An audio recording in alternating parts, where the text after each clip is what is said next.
In 2014, a chilling tragedy unfolded in the UK when schoolgirl Alice Gross was unlawfully killed in a sexually motivated attack by Arnis Zalkalns, a Latvian builder.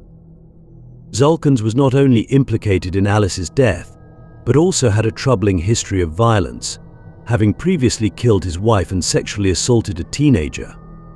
Disturbingly, authorities had released him without any charges, which led to strong condemnation from Alice's parents and the public. Life is broken and cold without her. Regardless of whether legal responsibility can be attributed to the state for Alice's death, I believe the state failed Alice and our family. In this video, we will explore every aspect of this case, delving into what truly happened and understanding the background of the killer. At the heart of this tragedy is Alice Gross, who was born on February 14, 2000, to her loving parents, Jose and Rosalind Gross. Alice shared an inseparable bond with her older sister, Nina, and their home in Hanwell, in London's borough of Ealing, was filled with warmth and love. Friends and neighbours described Alice as a bright, kind-hearted girl who left a lasting impression on everyone she met. She was a very sort of funny, quirky, loyal, but also an incredibly fashionable sort of girl. And, you know, she'd been thinking and talking about the prom dress.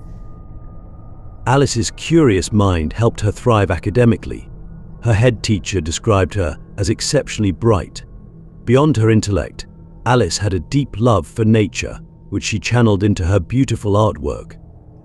She was a talented songwriter, composing and performing music that reflected her creativity and emotional depth.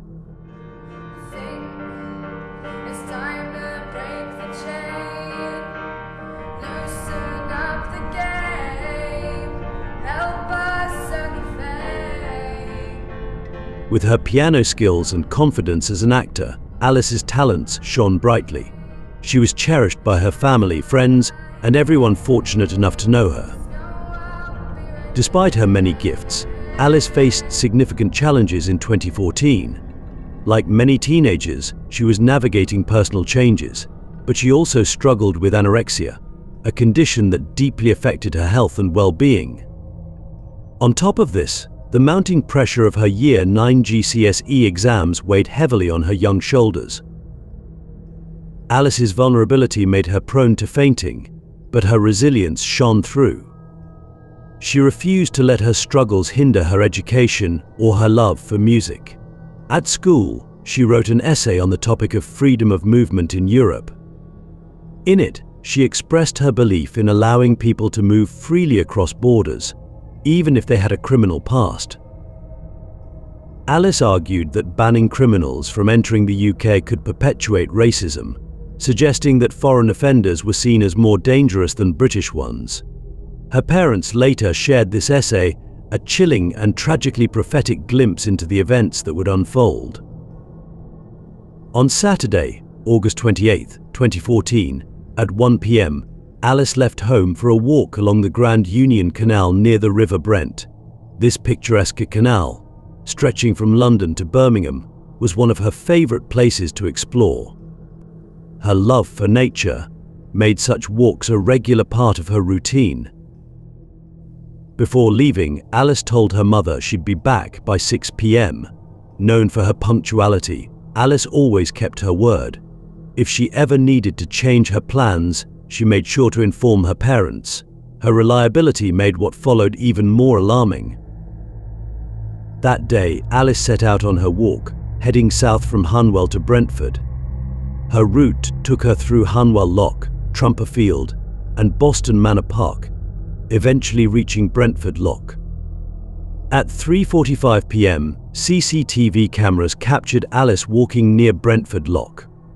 This marked a turning point in her journey as she began heading back toward Hanwell. She had her phone with her, but no money. As she crossed the canal, she was unaware that a man on a bicycle was following her. Arnis Zalkalns entered this story as a dark shadow. Born in Latvia in 1973, little is known about his early life. By 16, he was working on construction sites, a path that would later bring him to the UK. As an adult, Arnis preyed on young, vulnerable women in nightclubs. These same venues also became his hub for dealing illegal substances. It was in one such club that he met a young woman named Rodita. A seamstress was charmed by Arnis in a nightclub. He overwhelmed her with flattery and promises of a bright future. Their relationship moved fast, and when Rodita became pregnant, they married quickly. In an unusual move, Arnis insisted they both adopt Rodita's maiden name instead of his. From the start, Rodita's mother distrusted Arnis, describing him as a controlling man with a volatile temper. She explained that Arnis was her daughter's first love, and Rodita was completely infatuated. "What could I do?" she recalled. Rodita was a kind, loving, and carefree spirit, but her naivety often blinded her to the darker side of people. As their relationship progressed, troubling events unfolded. Arnis openly engaged in affairs with other women, putting immense strain on their marriage. Things deteriorated even further after their daughter, Elvira, was born in February 1995. Rodita confided her fears and growing depression in her diary, recounting the toll of Arnis's aggression and control. In 1996, after an explosive argument, Arnis escalated his violence. He shot her in the stomach with a low-caliber gun. Miraculously, Rodita survived. But Arnis refused to pay for the surgery to remove the bullet lodged near her spine, forcing doctors to simply stitch the wound and leave the bullet inside. Out of fear, she fabricated a story, claiming she was the victim of a biker gang's mistaken identity, protecting her husband's secret. Eventually, Rodita found the courage to tell her mother the truth: Arnis had shot her. Despite this revelation, her fear of him kept her from reporting him to the authorities. She stayed with Arnis, a man consumed by coldness, resentment, and paranoia. Arnis's violent behavior escalated until 1997, culminating in a horrifying act. In March of that year, he made the chilling decision to murder his wife, the mother of his daughter. His motives remain disturbingly unclear. Arnis ventured into a remote woodland and dug a shallow grave, preparing for the unthinkable. Beside the grave, he placed a scaffolding pipe and a knife, setting the stage for his gruesome plan. Returning home, he convinced Rodita to join him in the woods. Leading her to the prepared grave, Arnis unleashed his sinister plan. In what must have been her most terrifying moments, he struck her repeatedly over the head with the scaffolding pipe. Then, with chilling precision, he drove the knife into her heart. After killing her, Arnis dragged Rodita's lifeless body into the shallow grave and buried her. Standing over the grave, he coldly marked the moment by taking a shot of vodka. To cover his crime, he feigned ignorance, telling friends and family he was worried about her sudden disappearance. A missing person investigation was launched, and detectives uncovered Rodita's diaries, which detailed her fear of Arnis. The following year, Latvian authorities arrested him, and in July 1998, he confessed to murdering his wife. Arnis even led them to the grave where he had buried her. In a desperate and shameful attempt to justify his actions, Arnis claimed that Rodita was homosexual, unfaithful, and had engaged with other women in nightclubs. He even accused her of inappropriate behavior toward their young daughter. Tragically, his manipulative narrative succeeded. A Latvian judge sentenced Arnis to 12 years in prison, though he served only 7. During his incarceration, Rodita's mother took custody of their daughter, and Arnis had little contact with her after his release in 2005. Shortly after, he remarried and fathered a baby boy with his new wife. Rodita's mother attempted to warn Arnis's new wife about his violent past, but her concerns were ignored. The couple, along with their young son, left Latvia in 2007, seeking a fresh start in London. They eventually settled in Ealing, West London. He worked jobs on building sites as a labourer. However, life didn't return to normal for Arnis after the troubles he left behind in Latvia, as in 2009 he was arrested in connection with an indecent assault on a 14-year-old girl. However, tragically, the victim chose not to cooperate with the police, leading to the case being discontinued, and Arnis was subsequently released. When Arnis entered the UK, no checks were conducted on his foreign criminal record. At the time, such procedures weren't standard police practice, and officers lacked the training to perform them. As a result, Arnis once again escaped justice, leaving another victim without closure. Rodita's mother warned that Arnis remained a danger to society when he left Latvia, but her warnings were ignored. This negligence by the government and law enforcement allowed Arnis to slip through the system, and Alice's family had to bear the consequences. I think ultimately it's a failure of government, and I would blame those who, perhaps in the government, who didn't make this a high enough priority at the time. The family blamed the authorities for failing to protect innocent lives. Feeling their loss was a direct result of the government's oversight and a failure of justice. On August 28, 2014, at 4:10 p.m, Arnis saw Alice while riding his bike home. His violent tendencies and predatory urges were about to surface once again. When he saw young Alice, he knew that he could have his way with her, just like the previous girl in 2009, and he likely knew that he might be able to get away with it as well. Alice was a 14-year-old Fiver girl with a very slim build, and Arnis, he was a 41-year-old man, 5'8" tall, with a stocky build. Upon spotting her, Arnis rode past Alice so he could dismount from his bike and hide in a dark spot behind vegetation, waiting to ambush her. Sometime after 4:24 p.m, Arnis made his move. He snatched Alice from the path and dragged her to a secluded area. There, he attacked her, ripping away her clothing and committing an unspeakable assault. During the brutal attack, Arnis's weight pressed heavily against Alice's small frame, leaving her struggling to breathe. Each exhale made it harder for her to take another breath. When the assault ended, Arnis looked down and realized she was no longer alive. His sheer force had suffocated her to death. To hide his crime, Arnis removed the rest of Alice's clothing and bound her body in the fetal position, leaving her wearing only a single sock. He placed her inside several bin bags, weighed them down with bricks and a bicycle wheel, and carried the makeshift bundle to the River Brent. There, he submerged her in a shallow section of the river and concealed her beneath 6 large tree trunks arranged in a pyramid. She was tied up, she was placed in bin liners, she was also weighed down with a bicycle wheel, and on top of those bicycle wheels were bricks. And then on top of that, there were large tree trunks, a number of large tree trunks that had been placed over her body, weighing it down, pushing it into the silt of the river. After disposing of Alice's body, Arnis casually went to a nearby shop and bought alcohol. Every year, approximately 25,000 young people go missing in London, a staggering statistic. Most are found within a few days, as their disappearances often have benign explanations. However, the first 48 hours are crucial in missing person cases.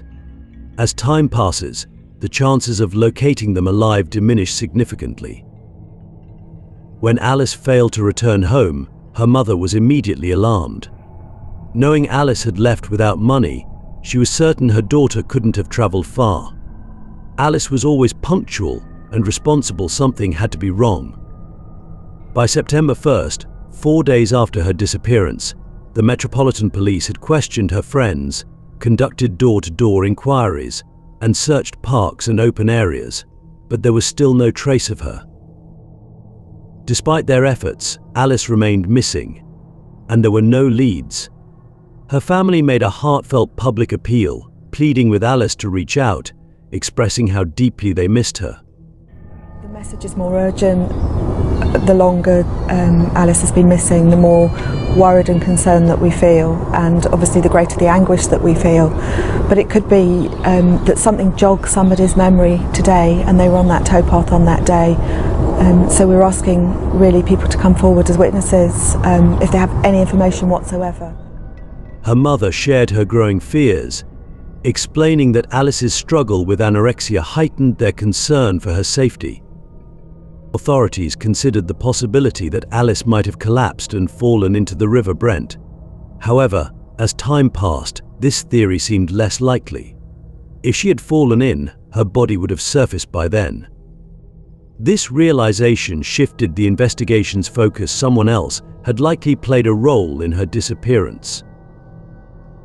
On September 4th, 2014, a week after Alice's disappearance, the police released CCTV footage showing the last confirmed sighting of her alive. The footage captured Alice walking alone, wearing a purple backpack. Shortly after, investigators announced they had found the backpack along the path, along with the shoes she had been wearing that day. Alice's family renewed their public appeals, with her mother delivering a heartfelt plea. "We'd like to tell Alice, first and foremost, that we miss her, we love her, and she's in no trouble. We just want to know that she's safe and that she can come home." Investigators also released photos of cyclists who had passed by the area where Alice was last seen, hoping to gather more information. Following these efforts, on September 6, 2014, around 5 p.m., police arrested a 25-year-old man in Ealing on suspicion of murder. The next day, they detained a second suspect, a 51-year-old man. However, neither provided useful information, and both were ultimately ruled out as suspects. That same day, the search efforts intensified with the deployment of divers and sniffer dogs. Meanwhile, Alice's father made an emotional plea, describing the unbearable void in their family. Despite these efforts, there was still no sign of Alice. By September 16th, detectives at Scotland Yard identified another man who had been in the area when Alice was last seen, Arnis Zalkalns. With this revelation, the investigation's focus shifted entirely onto him. CCTV footage revealed that Arnis had crossed paths with Alice on the towpath around 4:10 p.m. He then stopped for approximately 80 minutes before continuing along the path. When he reappeared on camera, his trouser legs were rolled up, suggesting he may have been in the water. Later that evening, he was seen on CCTV purchasing beer at a nearby shop. As the investigation continued, police uncovered additional footage showing Arnis in a shop on September 4th, carrying a heavy rucksack. When officers visited his home, he was nowhere to be found. Questioning his family revealed a surprising twist. They reported that Arnis had been missing since September 4th, which they said was completely out of character and left them deeply worried. Authorities initially suspected that Arnis had fled to Latvia after September 4th. However, this theory quickly fell apart when they discovered his passport was still at home and his bank account had remained untouched for days. This raised a pressing question: where had Arnis gone, and what had he done? As police expanded their search for both Alice and the prime suspect, her mother, Rosalind, refused to give up. On September 25th, 2014, 28 days after Alice disappeared, Rosalind appeared on BBC's Crime Watch. During the interview, she made another heartfelt appeal, accompanied by a graphic showing Alice's last known movements. She said, "There isn't a moment in the day where we're not thinking about Alice, where she is, what might have happened, or why she disappeared." On September 29th, 2014, police began an extensive search of Osterley Park, a National Trust estate located about 2 miles from where Alice was last seen. This operation became the Metropolitan Police's largest search effort since the 2005 7/7 bombings. It involved approximately 600 officers from 19 different forces, covering 25 square kilometers of open land and 5.5 kilometers of canals and waterways. On September 30th, 33 days after Alice was last seen, police made a tragic discovery. Her decomposed remains were found in the River Brent, hidden beneath 6 large tree trunks. Alice's body was naked, curled into the fetal position, and wrapped in multiple layers of bin bags weighed down with bricks. She wore only a single sock, and the rest of her clothing was never recovered. On October 1st, her family formally identified her body, confirming what the police already knew: Alice had been murdered. The question remained, why had Alice been murdered? Police released a statement and conducted a post-mortem examination, though the initial results were inconclusive in determining her cause of death. However, investigators uncovered key evidence: Alice's DNA was found on her shoe and a cigarette butt at the crime scene. Further searches of Arnis's workplace and home revealed Alice's phone case buried in the garden, and one of the bin bags used to conceal her body matched a roll found at his workplace. Additional forensic tests suggested the cause of death was compression asphyxiation, a larger body pressing down on Alice's smaller frame, pointing to a likely sexual motive. The search for Arnis continued, with police suspecting he might still be at large or possibly abroad. However, on October 4, 2014, they located him under unexpected and grim circumstances. Just 20 minutes from where Alice's body was found, in a densely wooded area, Arnis's heavily decomposed body was discovered hanging from a tree. His identity was confirmed 2 days later. It became clear that Arnis had murdered Alice, disposed of her body, and then taken his own life. With Arnis's death, the case was officially closed. On October 23, 2014, Alice's funeral took place. Her coffin, adorned with patterns of a meadow and her 3 cherished cats, was carried through her hometown of Hanwell. The artwork, painted by her grandmother, sister, and a family friend, was a touching tribute to Alice's deep love for nature. Alice's case soon became a focal point for political debate, driven by the fact that her killer was a foreign national with a violent history. In response, her parents shared the prophetic essay Alice had written, highlighting her belief in fairness and the consequences of overlooking critical safeguards. Following her murder, the Metropolitan Police updated their procedures, ensuring that foreign nationals arrested in the UK would undergo thorough background checks, including international criminal records. In 2015, Alice's family advocated for further reforms to improve the sharing of information on high-risk offenders across Europe, aiming to prevent such tragedies in the future. The tragedy of Alice's case lies in the fact that it was entirely preventable. The failure to screen and restrict the entry of a dangerous man like Arnis into the UK underscores critical flaws in the system, a lapse that had devastating consequences.